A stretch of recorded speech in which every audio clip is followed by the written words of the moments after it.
میں زندگی بھر بھی لگا رہوں تو نبی کی شان کا ذرہ نہیں بتا سکتا کہ میرے نبی کیا شان والے ہیں، کتنی عزت والے ہیں اور کتنے علم والے ہیں۔ میں ان کی اب صرف ایک حدیث سناتا ہوں، اس ایک حدیث پہ میں عمل کر لوں، محمود صاحب کر لیں، آپ کر لیں، یہ مستورات کر لیں، ہمارا ملک کر لے، ہمارا سارے شعبے زندہ ہو جائیں، ہمارے سارے شعبوں سے ظلم نکل جائے گا، ناانصافی نکل جائے گی، برکتیں آئیں گی، ہماری زمینوں کا پانی نیچے جا رہا، 100 فٹ تک ہم پائپ ڈال رہے ہیں، 40 فٹ کنواں، پھر آگے 100 فٹ پر بھی پانی نہیں آ رہا ہے، اس قدر بے برکتی کا سامنا کرنا پڑ رہا ہے۔ میں ایک حدیث سناتا ہوں، یہ پچھلی جو میں نے ساری بات کی تھی اس ایک، چونکہ جب آپ جاننے والے کو ہی بولنے والے کو نہیں جانتے تو بول کو کیا جانو، بلکہ ایک واقعہ سناتا ہوں۔ عبد الخالق تھے، وہ ڈی آئی جی ریٹائر ہوئے، میرے بڑے اچھے دوست تھے، تو وہ پروموٹ ہوئے فیصل آباد سے، ایس ایس پی سے ڈی آئی جی پروموٹ ہوئے، تو یہاں کافی سروس کر کے گئے تھے، وہ آگے 4 مہینے لگانے، تو اس وقت یہاں ظفر لک میرا اسکول کا بڑا اچھا دوست تھا، سینٹرل ماڈل اسکول میں ہم اکٹھے پڑھے، 1 سال میں آگے تھا وہ پیچھے تھا، لیکن ہمارا ہاسٹل میں کمرہ ایک تھا۔ میں نے اس سے کہا چلو تمہیں ظفر سے ملاتا ہوں، وہ کہنے لگا میرا وہ بیچ میٹ ہے، میں نے کہا میرا اسکول میٹ، چلو۔ تو یہ جو آپ کی پولیس لائن کا ایک دروازہ اس روڈ کی طرف ہے، جو یہاں سے یوں آگے، ایک تو ہے نا وہ زورہ یونیورسٹی کی طرف سے دروازہ، ایک ہے اس طرف سے گیٹ، ہاں وہ آپ پولیس والوں کے لیے، اب میں بھی داڑھی والا ٹوپی والا، وہ بھی داڑھی والا ٹوپی والا، تو اس نے کہا، سپاہی کھڑا تھا، تالا لگا اور کہا بھائی جی دروازہ تو کھولو، تو وہ کہتا اتوں آؤ، بڑے اتوں آؤ، اسے کیا خبر کہ یہ بلا کھڑی ہوئی ہے، پولیس والے کے لیے، سپاہی کے لیے تو ڈی آئی جی بڑی بلا ہے، معذرت کے ساتھ محمود صاحب سے، انہوں نے کہا 2 صوفی صاحب نے میرا کی کر سکتے، اچھا جون کا مہینہ تھا، شدید گرمی، انہوں نے پھر کہا بھائی تیری بڑی مہربانی، کھول دے، گرمی بہت ہے، وہ دروازہ بڑا دور ہے تو یہی کھول دے۔ کہا صوفی صاحب تجھے سنیا نہیں، وہ تو آؤ۔ اس نے تیسری دفعہ پھر محنت کی کہ بھائی کھول دے تیری بڑی مہربانی، کہتا تجھے میرے مغرب پہ میرے کو چابی کوئی نہیں، ابھی کو نہیں تالا لگا ہے۔ تو اس کے بعد اس نے کہا میرے بھائی میں عبد الخالق ڈی آئی جی، وہ کرتا ہے سر زمین تے ہی بہ گیا، اس نے کہا میں مارے آ گیا، یہ تو ڈی آئی جی میں نے لے دے گیا۔ اس نے کانپتے ہاتھوں سے چابی نکالی اور ایسے کانپتے کانپتے اس نے تالا کھولا، اور بیچارہ لگتا تھا ابھی فوت ہو جائے۔ تو میں نے کہا مجھے آج ایک بات سمجھ میں آئی، جب تک بولنے والے کی قدر نہ ہوگی، بول کی قدر کون کرے گا؟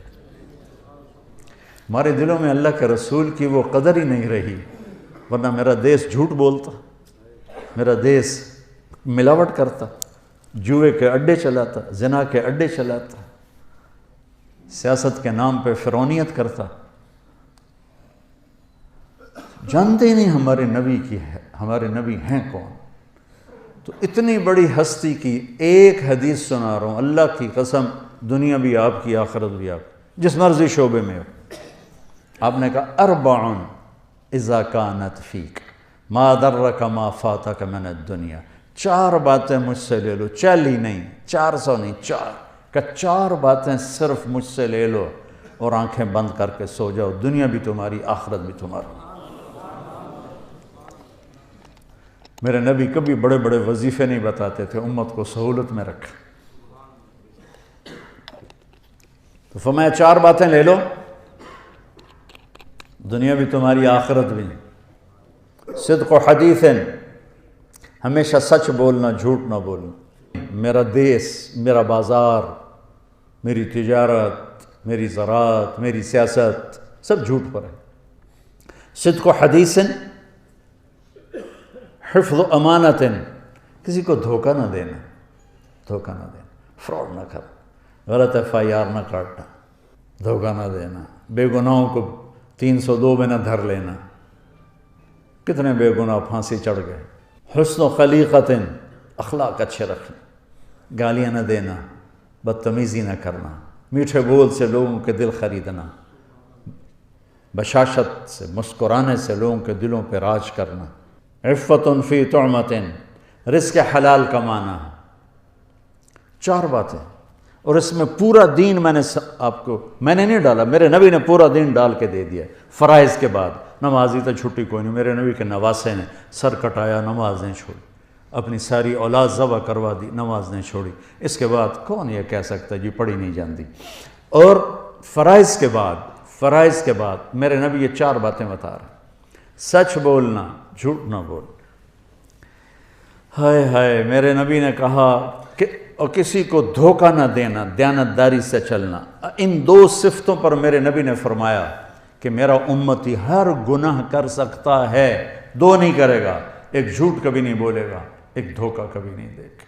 آپ نے امید ظاہر کی، ہر گناہ ہو سکتا ہے، 2 نہیں ہوں گے، جھوٹ نہیں بولے گا، دھوکہ نہیں دے گا۔ آپ سے پوچھا گیا یا رسول اللہ مسلمان ڈرپوک ہو سکتا ہے؟ ہم نے کہا ہاں۔ کنجوس ہو سکتا ہے؟ ہم نے کہا ہاں۔ جھوٹ بول سکتا ہے؟ کہ نہیں، جھوٹ نہیں بول سکتا۔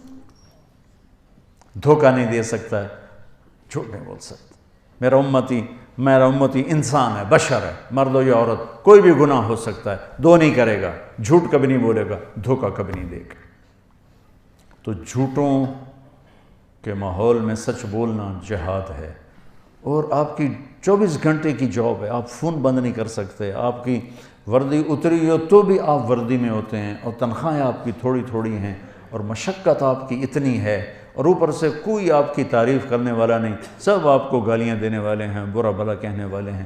حالانکہ آپ کا شعبہ ہی بندگی اور عبادت ہے، اور آپ کے اندر بڑے بڑے اولیاء ہیں جو گھٹ گھٹ کے پس کے چٹنی روٹی کھا کے موت کا گلے لگاتے ہیں اور حرام نہیں کرتے۔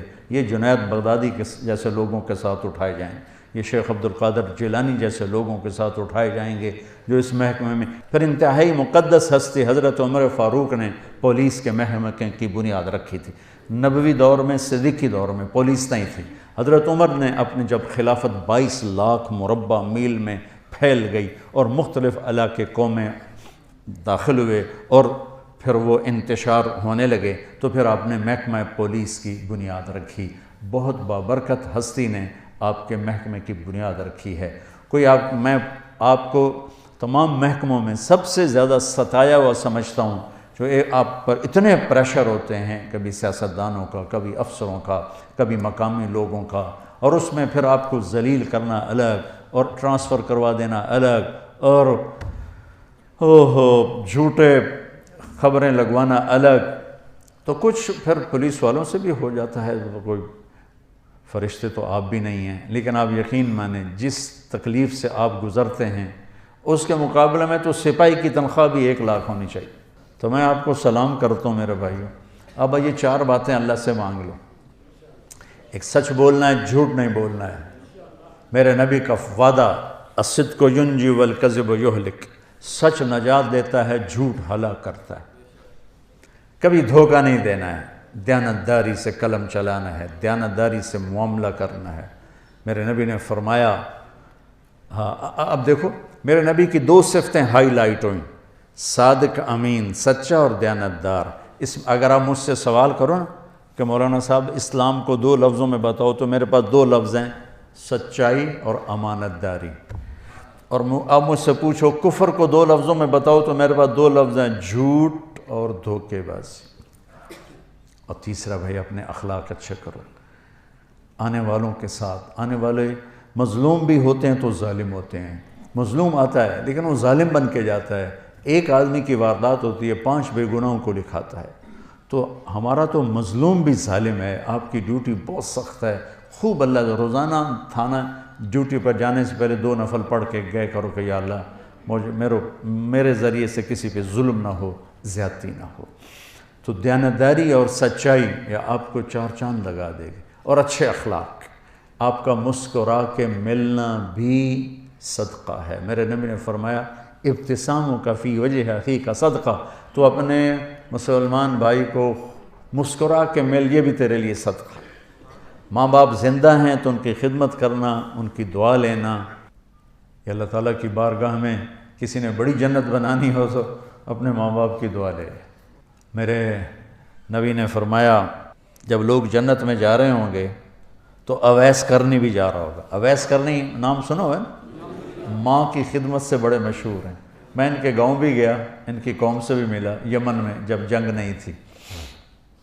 ابھی چھوٹا سا گاؤں ہے ان کا، کالے پہاڑوں میں ہے. فرمایا کہ جب لوگ جنت میں جائیں گے تو اویس بھی جائے گا. جب جنت کے قریب جائیں گے تو اللہ تعالیٰ کہے گا باقی چلے جاؤ، اویس کو روک لو. تو وہ گھبرا جائیں گے کہ بوئے تے آ کے روک لیا، نمی FIR تو نہیں کٹی گئی. کہیں گے یا اللہ مجھے کیوں روک لیا. سبحان اللہ. اللہ تعالیٰ فرمائیں گے ذرا پیچھے دیکھو. وہ پیچھے دیکھیں گے تو کھڑے ہوں گے جہنمی، ان میں ان کی قوم بھی کھڑی ہوگی، رشتہ دار بھی کھڑے ہوں گے. اللہ فرمائیں گے تو نے جو ماں کی خدمت کر کے میرا دل خوش کیا ہے، یہ سب جہنمی کھڑے ہیں، جس کے اوپر تو انگلی رکھے گا تیری طفیل جنت میں ڈال دو، تیری طفیل جنت میں ڈال دو. تو یہ اتنی بڑی بندگی ہے، اتنی بڑی رحمت ہے. تو اپنے ماں باپ کے لیے وقت نکالو. آپ گھروں والے ہو تو اپنے بچوں کے لیے گھر میں تھانے دار بن کے نہ جاؤ، خامد بن کے جاؤ، باپ بن کے جاؤ، بھائی بن کے جاؤ.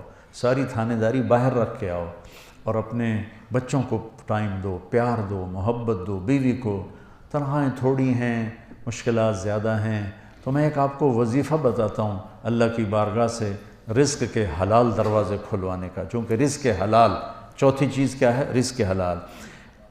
ایک صحابی تھے سعد بن معاذ، وہ بیٹھے تھے آپ کی محفل میں، تو میرے نبی کی نظر ان کے ہاتھوں پہ پڑی تو وہ بڑے سخت ہارڈ قسم کی. تو آپ نے کہا سعد اے کی کہ یا رسول اللہ اپنے بچوں کے لیے روٹی کماتا ہوں اور خود اپنے ہاتھ سے کام کرتا ہوں، تو میرے ہاتھ یہ ہیوی ہارڈ ہو گئے، تو مجھے دیکھو. آپ نے ان کا ہاتھ پکڑا اور سب کو دکھا کے ایسے بوسہ لیا یوں، اور پھر فرمایا اگلی سنو خوشخبری کہ بچوں کو حلال کھلاتے ہوئے جو ہاتھ ایسا ہو جائے گا اس پہ دوزخ کی آگ حرام ہو جائے گی. تو رزق حلال بہت بڑی دولت ہے، لیکن حلال ہمیشہ تھوڑا ہوگا، حرام ہمیشہ زیادہ ہوگا. اس صبر پہ بڑے عالی شان درجات ملیں گے اور جنت ملے گی اور اللہ راضی ہوگا.